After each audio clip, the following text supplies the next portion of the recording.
Hey guys, and welcome back to my channel, the Tanya Takeover, where I'm your girl Tanya. Today we're going to be talking about how to set and achieve your goals. Now on my channel we talk about self-development and lifestyle, so if that's something that you might be interested in, consider hitting that like and subscribe button down below and let's get started.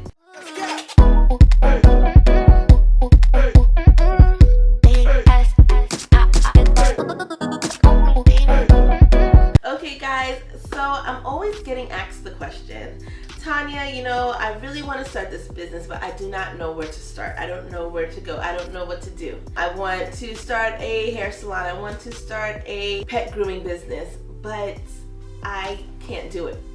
So I always ask them, what are you doing to achieve this goal? Like, you want to do it. I understand that you want to start this business, but what are you doing to actually make it happen? And that's when I get the blank stare. So don't worry guys, I got you. We're going to talk about that right now. The first thing I would definitely say when you are trying to set and achieve your goals is to make sure that that goal is measurable, okay?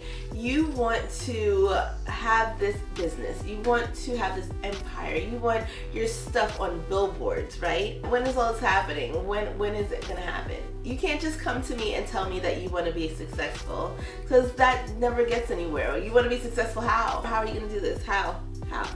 So make sure that your goals are measurable. I want to have my business up and running in 6 months. I want to have this many customers in 30 days. Make sure that you are giving yourself a number, something that will happen in a certain amount of time to achieve a realistic goal. And make sure that you are sticking to it and working on it constantly. I myself personally feel that when you set small achievable goals, it is so more rewarding. There were so many times I would say, you know what, I want to have 3 businesses, I want to have 4 daycare centers in 4 years and blah blah blah blah, and I got frustrated. After the first year and it didn't happen, I didn't have the second one, I was like, wait, what? What's happening here? It's not happening. I give up, I quit, I failed, I didn't do it. And that happens a lot. So make sure you are setting small achievable goals that are measurable so that you can hit those milestones and feel so much more successful and motivated to go to the next milestone and the one after that. Make sure that it is given a timeline. How are you getting there? Write it all down, guys. I want you to write everything down. What are you going to get? How are you going to get there? What are you doing? What actions are you putting in to get there? And before you know it, you're going to reach these goals in no time. But they have to be measurable. Don't just say, I want to win $1 million or I want that house on the hills. Make sure you have achievable goals that are measurable so that you can check it off the list. So if you want that house on the hills, are you going to start looking? Or are you starting saving? Are you working towards your credit? Like, what are you doing to achieve these goals? I will fix my credit in 6 months or a year. I will send out this many letters to the credit bureaus in this amount of time. Like I said, make sure it is measurable, guys, and it's going to keep you on track and on point. The next thing I would say, and walk with me with this one, guys, is I would tell somebody you trust, okay? That could be a friend, it could be a family member, and please don't always assume family members and friends are, one is above the other, because, family and friends, they could both go left, okay? Make sure you are telling somebody that you trust. Whether it's a mentor, it could be a friend, it could be a family member, a parent, whatever it is. Tell them your goals, okay? And don't get me wrong, guys. I am quick to say, achieve your success in silence, don't tell anybody. But everybody has that one person who supports them no matter what, somebody that you can talk to because they're rooting for you. And tell them. Those people, that close person that you choose is going to keep you accountable. Tanya, did you start yet? Tanya, you said you were going to be working on getting that house. Did you start working on your credit yet? Tanya, you said that you were going to start working on getting another business. Did you start looking? These are things that you want. These are good questions, okay? To the point where you're like, oh wait, damn, I told him I was doing that. Okay, so wait, now I gotta work on it because they're gonna keep asking me about it. A close friend is going to keep you accountable. They're going to keep asking you and pushing you. That's going to be the reminder that you need to keep going, to keep working, to instead of sitting on the couch and Netflix and chilling, getting your laptop out and start researching. Because you're going to see this person next weekend, or you're going to see them for brunch, or you're going to call them on the phone and they're going to want to know, what's going on. I thought you said that you were Okay, so make sure that you are telling somebody that you trust. They're going to hold you accountable to keep you motivated and keep crushing that goal. The next thing I would definitely say to do to achieve your goals is to always have an action plan.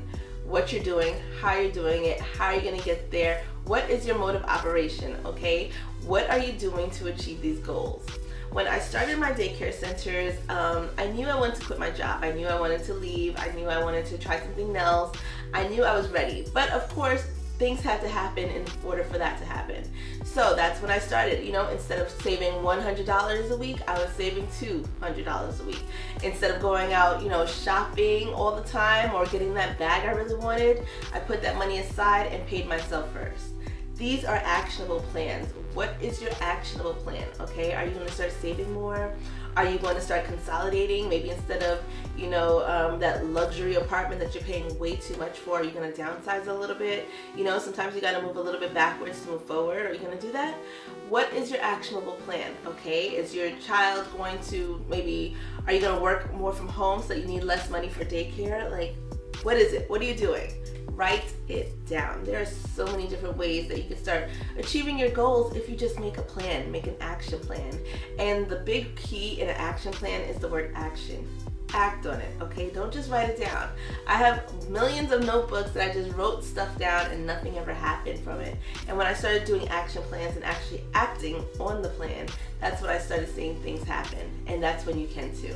So make sure you are setting achievable goals and acting on them, making your action plan and actually going by it. Follow a mode of operation, guys.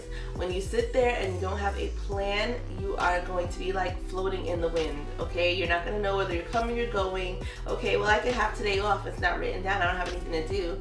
Just like you would go into somebody else's job or anybody else's, you know, place of business, and you would have to do everything on a certain time schedule. Do the same for yourself. You deserve it. You owe it to yourself. Make these action plans and follow them, and you're going to see changes start happening quickly. The next thing I would definitely say when trying to achieve your goals is to carve out time for yourself, right? So you go into your 9 to 5, and from 10:15 to 11:15, say you have a meeting, and from 11:15 to 12:15 you have another meeting, and then you have a lunch break, and then you have to, you know, do follow-up calls, and then you have to make appointments. Everything's on a schedule. Everything is carved out. So if you can sit and carve out your time for somebody else, why can't you carve out your time for yourself? People never seem to realize this, and you know, a lot of people who want to get that business or start that business or make that move, I realize that they're not giving themselves the same accountability as they would their job. Right? Remember, on the weekends, you're thinking about everything. On Sunday, everybody gets depressed thinking about what they have to do for Monday. You already thought about, you know, your weekend's already gone because you're already thinking about what you have to do on Monday. Why can't you do that for yourself? Why can't you have that same accountability for yourself? Make sure, you know, you, even if it's an hour, guys, you come home from work, you make dinner, you clean up a little, do what you gotta do. Pull out that laptop and start researching, start looking at things up, start working towards yourself, okay? These goals are not going to happen by themselves. You're not going to achieve them by just looking at them. Make sure you are carving out time to work on yourself, for yourself, and you're going to be so much more happy. Next thing I would definitely say to do is to give yourself a deadline. Yes, I'm bringing back the job analogy. If you have a deadline or a paper due or whatever have you, everything is given a maturity date, right? Your credit card gives you a maturity date. The loan that you took out has a maturity date. Everything has a maturity date. What's yours? Okay? So give yourself a deadline to know, you know what, in 6 months, I have to have this website built. I have to have a location. I have to start, you know, applying for Etsy, Shopify, whatever it is. Make sure you give yourself a deadline to get everything done. And you're going to realize that, you know what, you're worth it. You know, you're worth the time taken. You're worth the time it takes to achieve these goals. So why are you not taking it? Give yourself a time to get it done. Give yourself a time frame, because that is what's going to keep your goal achievable. This is how you're going to do it. If it's not done by, you know, in 6 months, then I'm gonna have to start it all over and do it all over, and I would have wasted money. So make sure that you are giving yourself a deadline so that you know exactly when you should have achieved these goals, and hold yourself accountable, okay? If you get to month 5 and you realize it's not gonna happen in month 6, make sure month 7 and 8, you make sure you set another deadline and you go after it. So many successful people do this, guys. If the owner of Uber would have waited, his idea would have been taken. And think about how many times, you know, you've thought of something excellent, the best idea ever, and then somebody comes and scoops your idea away. Does it happen often? I know it happens to me often. So make sure that you are setting yourself a deadline and sticking to it. You're gonna realize that the next successful person that you see or you could be talking to could be yourself. The next thing I would definitely say to do is to stay positive. And when you're trying to achieve a goal and you only have an idea, it gets really frustrating, it gets really daunting, guys. But you have to stay positive. It's all about mindset. If you already go into a situation thinking that you failed, you can't do it, it's not gonna be done in time, I failed, I missed the deadline, I can't do it, the kids are here, I have daycare, you're always gonna come up with excuses. Stay positive and realize that I'm sorry to tell you, you're not the first person, you're not the last person to start a business, you're not going to be the only person to start one. Everybody else starts where you are. They have things and challenges against them, but it's how you deal with them and the mindset that you go into it with is what's going to set you apart from them. So make sure you're staying positive. Say your affirmations: I am capable, I am strong, I will do this, I have enough time, I have the space and capability to achieve these goals, I'm worth it. Say your affirmations and it's going to get you through it every single time. Last but not least, treat yourself, okay? Yes, I said it. You did it. You achieved a goal. You set a deadline. Treat yourself, okay? That is going to keep you motivated. It keeps me motivated all the time. If I go on a 6-month stretch without spending, please trust and believe on that 6 months I'm going to get something that I've been staring at and drooling over for the longest. So make sure you are setting these goals. It's going to keep you motivated. Geez, okay, when I start this business, when I start building this up, I'm going to get this at the end. I'm going to be able to buy that car I wanted. I'm going to be able to get, well, for me anyways, I'm about to get that bag that I wanted. I mean, these things are excellent at keeping you motivated and focused on achieving your goals. Also for me, forget the bag and the shoes, a trip, okay? Send me away, take me somewhere. Take me somewhere where the sun is shining. I want to go. So make sure you are treating yourself to something good when you do good things. If you sit there and you achieved your goal, you started that website, get yourself something little, okay? Treat yourself to it. Treat yourself to a night off. Treat yourself to a staycation in a hotel. Do something, a girls trip, do something, okay? When you come back off of that trip, you are going to be energized, you are going to feel great, and you're going to start going towards the next goal and achieving that. So if it's buying those shoes or those bags, whatever it may be, make sure you are treating yourself, and you're going to see that the next goal is going to be that much more easy to accomplish. Okay guys, thank you so much for hanging out with me. As always, don't forget to like, comment, subscribe at the bottom. Let me know how you are achieving your goals for 2022, and I'll see you guys next time. Bye.